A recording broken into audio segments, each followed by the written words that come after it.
Hello, hello. Welcome back, folks. Welcome back.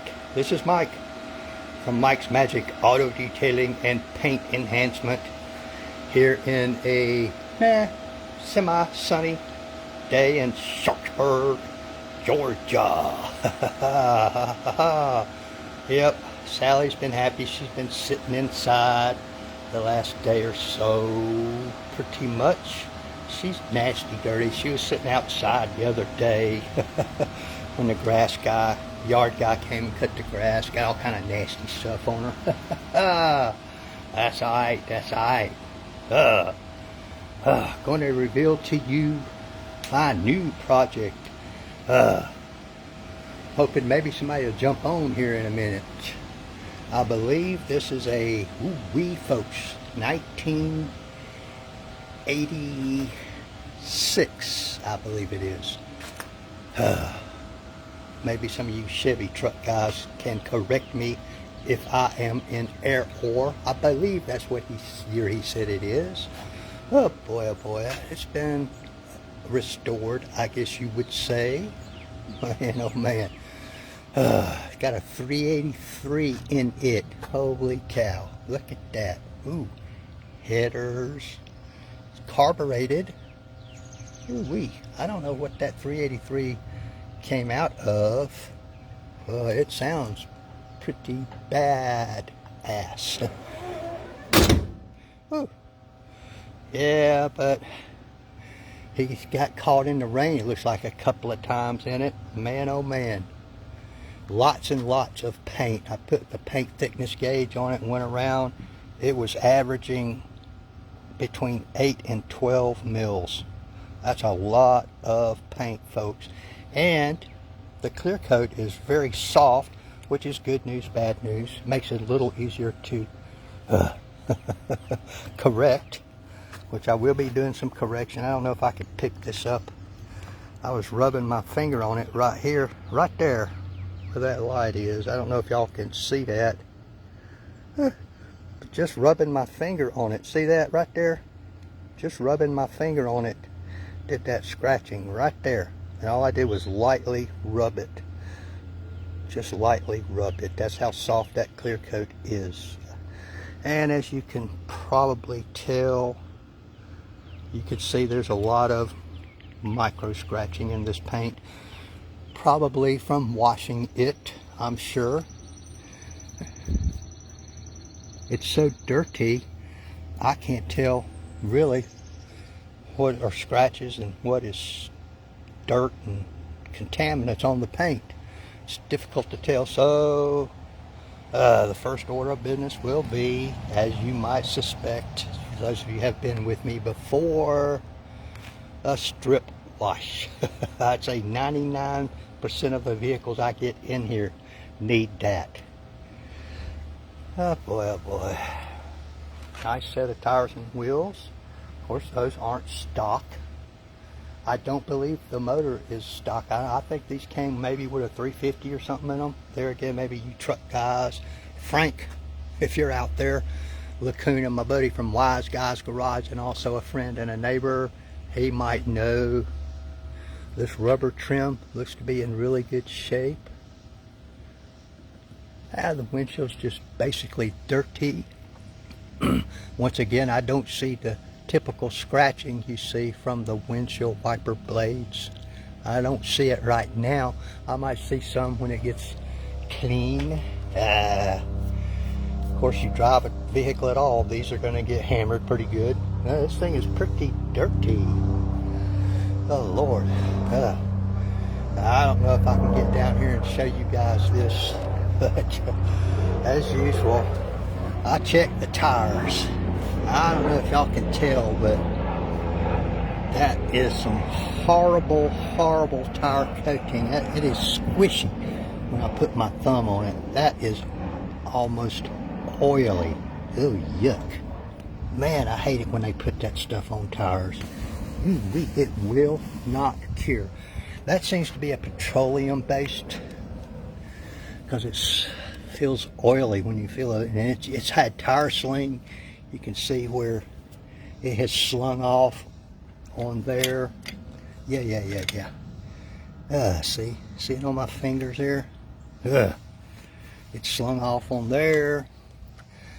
And you get back here. I don't know if y'all can see those spots in this lighting, but all those spots are tire coating, where it's what we call tire sling. Some on the trim, some up there, because this stuff never cures. When it's warm weather, it's really soft and yucky, and when you get going down the road, get up to speed, it just slings it right off. It goes all over your vehicle. That's why I use a water-based tire coating. Oh, the beds, that's been done with that, I forget what you call that stuff. Very durable. Nice job. Somebody did a very nice job. So far, all the chrome looks good. I don't know if it's original, if it's been replaced. I have no idea. Man, he says he's going to keep this one. He said, I've been wanting a truck. Oh, there's somebody's there. Somebody's watching. Man, oh man, but it is really, really dirty. It'll be hard to tell to really assess this truck until I can get it absolutely clean. Normally they don't clear coat the door jambs, so I tested this paint. I tested the door jamb over there.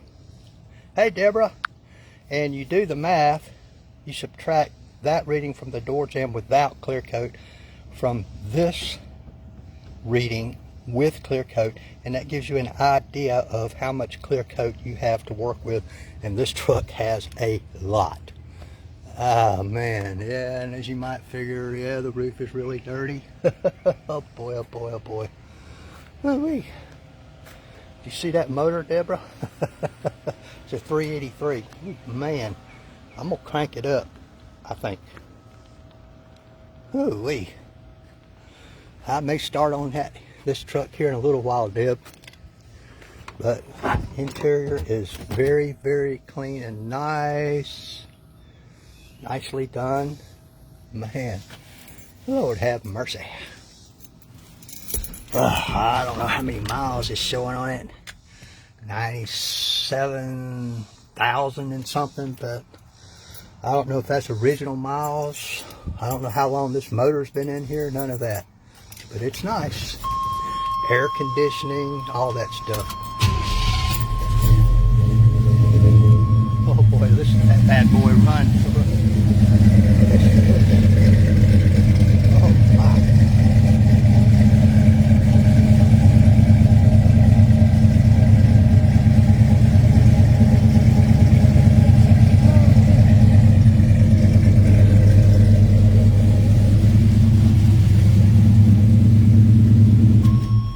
I bet it'll scoot, Deb. I bet you it'll scoot on down the road.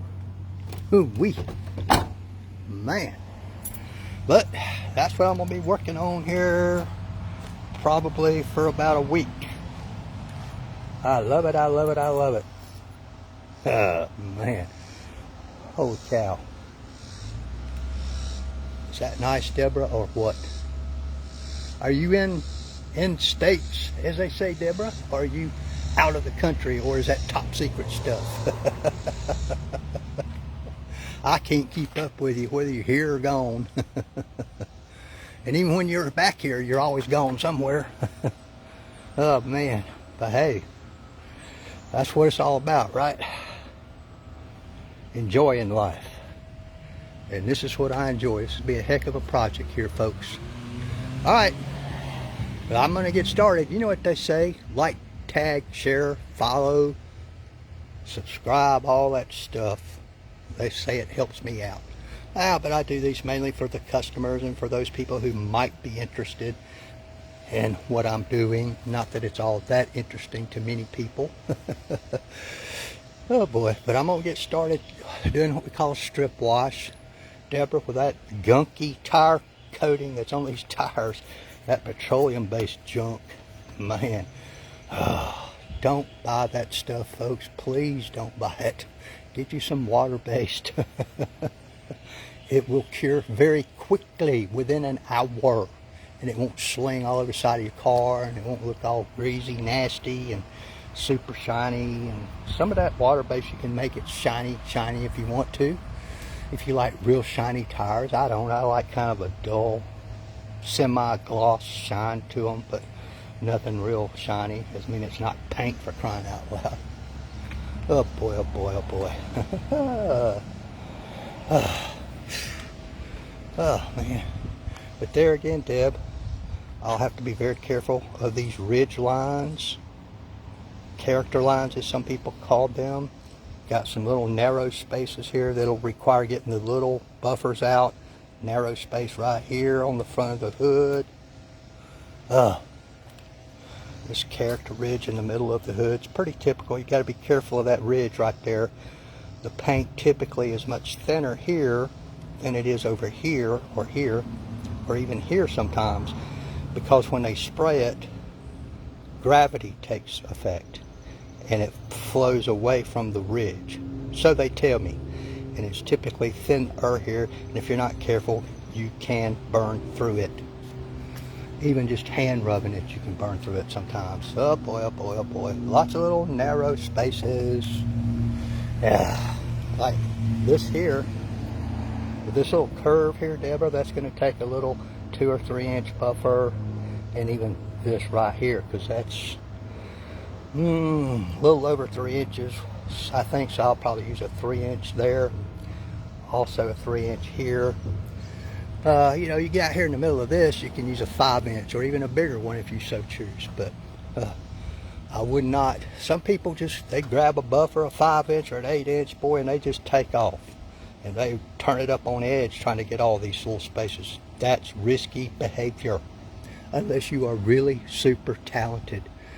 I would prefer using the little buffers that are designed to handle these little spaces. Like up along here, you know. Oh boy, oh boy, oh boy. These door handles aren't too hard to get up under because they're not that close to the paint. Some of the newer vehicles can be kind of difficult. But yeah, I mean, you've got narrow spaces here, narrow space there. But you can use the big buffers up there. Probably get away with it down here, but not there. There. And maybe down there.